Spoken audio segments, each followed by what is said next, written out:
ಜಾತಿ ಗಣತಿ ಅನ್ನೋದು ದೇಶದ ಬಡವರನ್ನ ಮೇಲೆತ್ತಲು ಮಾಡುವ ಕೆಲಸ. ಈ ವಿಚಾರಕ್ಕೆ ಸುಪ್ರೀಂ ಕೋರ್ಟ್ ಕೂಡ ಮಣೆ ಹಾಕಿದೆ. ನಮ್ಮ ಸರ್ಕಾರಗಳು ಜಾತಿ ಗಣತಿಯನ್ನು 10 ವರ್ಷಕ್ಕೊಮ್ಮೆ ಮಾಡಬೇಕು ಅಂತ ಹೇಳಿ ಮಾಜಿ ಸಚಿವ ಚಂದ್ರಶೇಖರಪ್ಪ ಒತ್ತಾಯಿಸಿದ್ದಾರೆ. ಶಿವಮೊಗ್ಗದಲ್ಲಿ ಮಾಧ್ಯಮಗೋಷ್ಠಿ ನಡೆಸಿದ ಅವರು ಈ ಜಾತಿ ಗಣತಿ ಮತ್ತು ಉಪಜಾತಿಗಾಗಿ ಒಂದು ಪ್ರತ್ಯೇಕ ಮಂತ್ರಿಗಳನ್ನು ಕೇಂದ್ರ ಸರ್ಕಾರ ನೇಮಿಸಿಕೊಳ್ಳಬೇಕು ಅಂತ ಸಲಹೆ ಕೊಟ್ಟರು.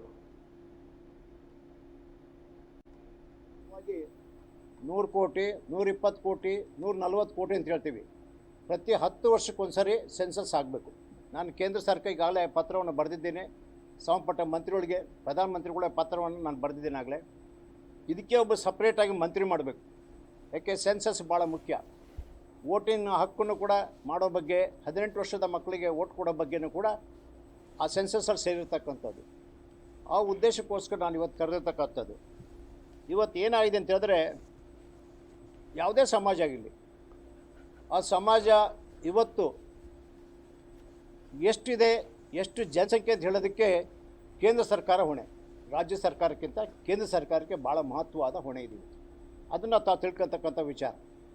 ಆ ಉದ್ದೇಶಕ್ಕೆ ನಾವು ಪ್ರಧಾನಮಂತ್ರಿ ಯಾರೇ ಇರ್ಬೋದು, ಮೋದಿ ಇರ್ಬೋದು, ಯಾರಿರ್ಬೋದು, ಅವ್ರನ್ನ ಆ ವಿಷಯ ಅದನ್ನು ನಾನು ಸ್ವಾಗತಿಸ್ತೀನಿ.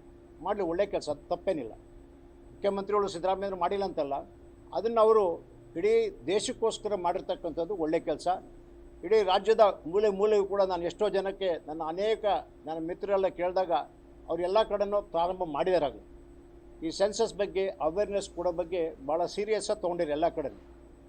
ಒಂದು ಸಾರಿ ಕೇಂದ್ರದಲ್ಲಿ ರಾಷ್ಟ್ರಪತಿ ಮುದ್ರೆ ಬಿತ್ತು ಅಂದರೆ ನಾವೇನೂ ಮಾಡ್ಕೊಳ್ಳೋಕ್ಕಾಗಲ್ಲ. ಇದು ಭಾಳ ಮುಖ್ಯವಾದ ಅಂಶ, ತಮಗೆ ತಿಳಿದಕ್ಕಂಥ ವಿಚಾರ.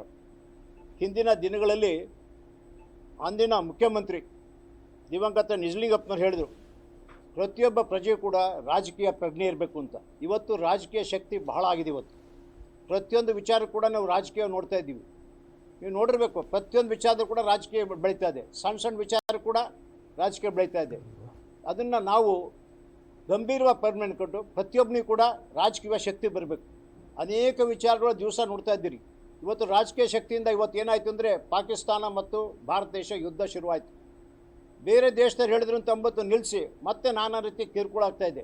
ಅದಕ್ಕೆ ರಾಜಕೀಯ ಶಕ್ತಿ ಬೇಕು, ನಮ್ಮಲ್ಲಿ ಶಕ್ತಿ ಬೇಕು. ಪ್ರತಿಯೊಬ್ಬರು ಕೂಡ ರಾಜಕೀಯ ಪ್ರಜ್ಞೆ ಇರಬೇಕು ಅಂತ ನಾನು ಅನಿಸಿಕೆ ಹೇಳ್ತೀನಿ.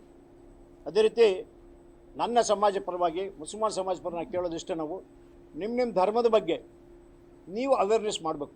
ಮಕ್ಕಳಲ್ಲಿ, ಸಾಮಾನ್ಯ ಜನಗಳಿಗೆ ನಮ್ಮ ಜನ ಇಷ್ಟಿದ್ದಾರೆ, ಏನಿದ್ದಾರೆ ಅಂತ ಹೇಳಬೇಕು.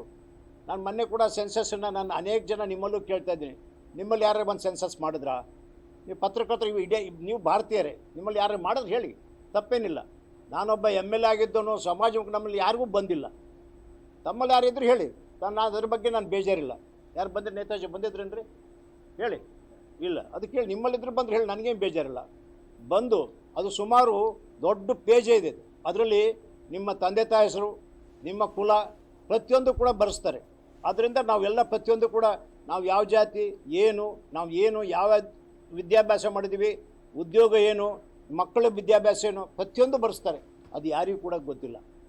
ಆದ್ದರಿಂದ ನಾನು ಹೇಳೋದಿಷ್ಟೇ, ತಾವೆಲ್ಲರೂ ಕೂಡ ರಾಜಕೀಯ ಪ್ರಜ್ಞೆ ಇರಬೇಕು ಅಂತ, ತಮ್ಮಲ್ಲಿ ಪ್ರಜ್ಞೆ ಇರಬೇಕು ಅಂತ ಹೇಳ್ತೀನಿ. ನಿಜಲಿಂಗಪ್ಪ ಅಂದೇ ಹೇಳಿದ್ದು, ವೈಜ್ಞಾನಿಕವಾಗಿ ಜಾತಿ ಗಣತಿಗಳನ್ನು